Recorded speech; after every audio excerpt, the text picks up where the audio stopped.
Yuri is a wealthy young lord who has recently hired a new maid named Lilith. Although everything seems normal, Yuri finds it extremely suspicious that a brilliant maid like her is working at a mansion like his. The thought keeps him awake at night, and he frustratingly confesses that he finds her every move suspicious. Yuri was wondering why he hired the mysterious maid to begin with, and ends up thinking about when he fired all the servants in the mansion after his parents died in an accident. Things were pretty chaotic back then, since Yuri did not know how to cook and do his laundry. At that time, Lilith showed up and asked to work as a live-in maid in the mansion. Things begin to fall into place after she starts working. Everything just seems perfect, from meals to laundry, just like magic. And then it struck Yuri that maybe she's indeed a sorceress. Yuri confronts her about her eyes being magical, and she kinda admits to it as a joke, but Yuri takes it seriously and ends up saying some embarrassing stuff that makes Lilith completely flushed, and she runs away. Later on, as it looks like Yuri has nothing better to do, so he spies on Lilith while she works. She spots him peeking at her and asks if he needs something. Yuri decides to be upfront, since he is now the master of the house, and demands an answer about what her true motives are, but Lilith finds it adorable and couldn't hold her smile, which he too finds suspicious. I seriously think I'll have to count how many times he's saying that word. After believing that Lilith is a sorceress, Yuri sees her in his dream, where she's trying to get him to drink a suspicious potion. He wakes up in a sweat and feels his throat dry. While walking to the kitchen, he finds the lights on and thinks that a burglar might have broken in. He ponders upon walking Lilith up, but decides to check it out himself. It turns out to be Lilith, who is cooking something at such a late hour. That is indeed suspicious. The next morning at the breakfast table, Yuri sees a drink that looks exactly like what he saw in his dream and confronts her about what he saw last night. He accuses her of adding something to his food. Lilith admits that she has added a love potion to his food to make him fall for her. Yuri slams the table, declaring that this must be why he finds her so cute and everything she does looks so charming. While the truth is that she was only practicing her cooking so she can provide Yuri with the best food possible, but she's too embarrassed to admit that. Later that afternoon, Lilith calls Yuri by his name for the first time, which has him thinking that she might have a lot of personal information on him while he doesn't even know her name. He goes to the library to look at the records in the name of research and consider finding her name out as his best achievement. That is so cute, though. On the dinner table, he asks her to share more about herself and calls her by her name for the first time. In her room, Lilith is looking at Yuri's picture and flashes back to when she received news about him and hurried over. But their link is still unknown. The household is well taken care of thanks to Lilith. She readies everything before Yuri wakes up. Yuri realizes that she is always bringing him new clothes and gifting her things, and later she even buys him a limited edition game console. Yuri accuses her of trying to control him, and yet again she plays along, saying that it's all part of her grand scheme to make him hers. Yuri then ends up saying some pretty embarrassing stuff along the lines of making her his, turning poor Lilith red like a tomato. Later, Yuri is trying to study while Lilith keeps bringing him things to eat and offering help. He asks her to stay by his side when he couldn't take the disruption anymore. After a while, she steps out to attend to something. Yuri finds it strange and decides to have a look. He sees her walking to the backyard nervously. He follows her and hopes to uncover her secret, only to find her petting a stray cat. Lilith invites him to pet the cat, which he refuses immediately.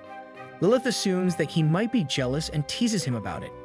Then he confesses that he is actually afraid of cats, but he wants to overcome his fear. Lilith offers to help, but he wants to do it on his own.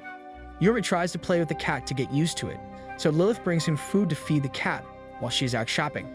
The big male cat shows up while he was feeding the cat, putting the other cat on guard. Yuri feels as if the cat is trying to protect him, and so he gathers up the courage to stand before the male cat. When Lilith gets back, she finds Yuri petting the cat while holding her. Although she was happy to see the progress, it made her a little jealous that he is only petting the cat and not her. Yuri then pets Lilith too, saying that she feels pretty soft too, which makes her red like a beet, and she runs away again. When she was leaving, she drops a photograph, which turns out to be Yuri's. He asks why she have it, and she claims that it is so she could look at him whenever she wants. Yuri asks her why she's looking at a photo when a real thing is right in front of her. He keeps saying such embarrassing things, gosh. At the lunch table, the meal is again a magical one. It makes him wonder what her secret might be, and so he asks Lilith to teach him how to cook. She agrees and helps him cook stew soup. While making it, she step-by-step teaches him. Satisfied with the outcome, he asks Lilith to join him for dinner, but he keeps wondering about the secret ingredient. Just then, Lilith tells him that she might have forgotten about one thing that she always adds in his meals, and that is her love for him. On hearing that, Yuri starts babbling embarrassing stuff yet again, giving me secondhand embarrassment. In the bath, Yuri reminisces about the whole day satisfyingly. And on the bed, he wonders about when Lilith sleeps, since he always finds her awake. He decides to stay awake so he can uncover the truth, but falls asleep right after. Lilith comes by to look at sleeping Yuri. Just then, Yuri asks Lilith in his sleep why she's always awake. She said that it was because she wouldn't get to see his sleeping face, otherwise it's time for Yuri to depart for school, but Lilith is hung up on not letting him go, so he orders her to stay home and watch the house. At school, Tsukasa is seeing Yuri at school after a while. She has heard what happened to him, and everyone seems to be talking behind his back about what happened with his parents. Tsukasa sympathizes with him and recalls the time when she met him for the first time and how he had approached her despite her being very shy and nervous. She wants to help him in his difficult time just like he did for her. She tries to strike up a conversation with him throughout the day but fails every time. On the other hand, even though Yuri has forbidden Lilith from coming to school, she still decides to pick him up to prove her worth. Meanwhile, Tsukasa notices Yuri leaving the school building and catches sight of him standing with the beautiful Maid. She hides and spies on them and misunderstood their conversation as something fishy. It does sound very wrong though. She listens until the very end and decides to enjoy their story from the sidelines. At this moment, Tsukasa's maid comes to find, and it turns out she and Lilith know each other somehow. They exchange greeting and went on their way. The next day, Lilith runs a little late on her schedule and forgets her cell phone at home while going out shopping. Yuri finds the home empty when he gets back from school and decides to enjoy the little alone time. Lilith is trying to find ingredients for dinner, but the fish she is looking for seems hard to get by, so she's going from town to town to get what she wants. It gets pretty late when finally find the fish and transport is running late on top of that. On the other hand, Yuri is thinking about all kinds of negative stuff in her absence, that she might have abandoned him, and so he tried calling her but soon finds her phone in the kitchen. While Lilith is worried about running late, Tsukasa's maid spots her on the train platform and offers a ride. When Lilith gets back, she finds Yuri in tears complaining about how lonely he feels when she's gone, and it must be her curse that caused him to be this way. Lilith softens up to him and admits that it must be true that she wants to keep him by her side always, and so she promises to tell him before she leaves for anything from now on. Lilith is trying out clothes for an event and wonders about when she came here. Her main purpose was to provide a suitable environment for Yuri where he can grow properly, but that has gone out the window since he finds her every move suspicious and does not trust her. While trying to gain his trust and get close to him, she tries various methods to act more mature so he can rely on her, but every time she tries, he takes it in the wrong way and ends up suspecting her even more. Lilith is totally frustrated since nothing seems to work and her plan of getting close to him is going down the drain, so she comes up with an idea and asks Yuri to play games with her. The only game Yuri knows how to play is chess. He tells her that it's the only game that his father has taught him and recalls his childhood memories when his mother would stop him from disturbing his father.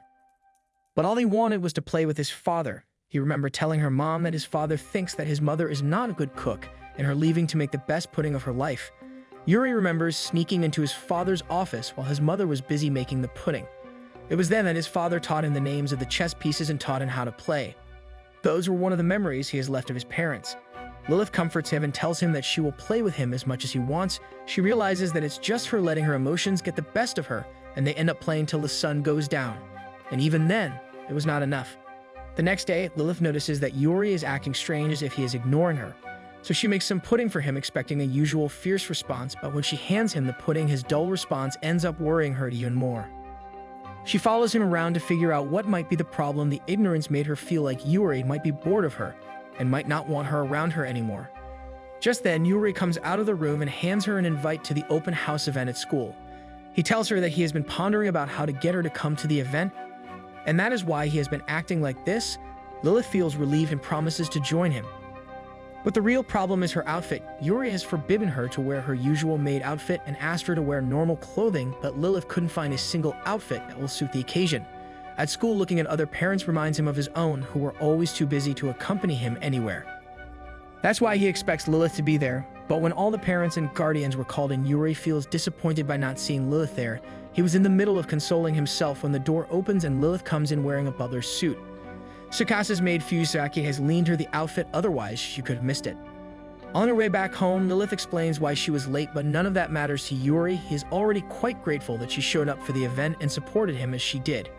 Yuri is running the hallway while screaming his lungs out. Turns out he is trying to train himself for the upcoming sports event. So he asks Lilith to come to see him at the event if she wants to, which of course she does. At the school, Lilith comes to pick Yuri up despite him telling her not to many times, and Tsukasa continues to spy on their cute relationship.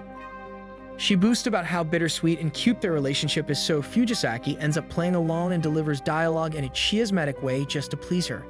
That afternoon, Lilith has compiled a training regimen for Yuri, and he is pumped to train himself following the plan that she has made. They start with throw ball, then tug of war, and finally track race, but something keeps coming in the way of his progress. Lilith tries to keep his spirit up and massages his legs when he gets to bed. At the end of his regimen, he successfully made real progress and is looking forward to the event. Tsukasa comes to sit with Fujisaki. She seems sad. Fujisaki asks her what's wrong, to which she tells her that her parents are busy and they have refused to accompany her at the sports event. Fujisaki then promises to come and support her at the event even when no one will. Yuri wakes up before his alarm goes off and finds Lilith in the kitchen preparing lunch for him. He feels the warmth and reminds her to dress casually before he leaves for school. Yuri is in full spirit to win and Tsukasa is down to support him as well. She wonders about the new spark in Yuri's eyes. And just then, she hears Lilith cheering him on from the sideline and understands the sentiment immediately. They both work hard and it pays off. They win the race, making Lilith proud and happy, which was Yuri's only goal to begin with. Fujisaki asks Lilith if she knows what she is doing, to which she says that she has everything under control. Later, they have lunch together and Tsukasa gets to try one of Lilith's sandwiches. After that, the next race is for guardians and parents, but Lilith is neither one of them, which made her wonder what Yuri might think of her.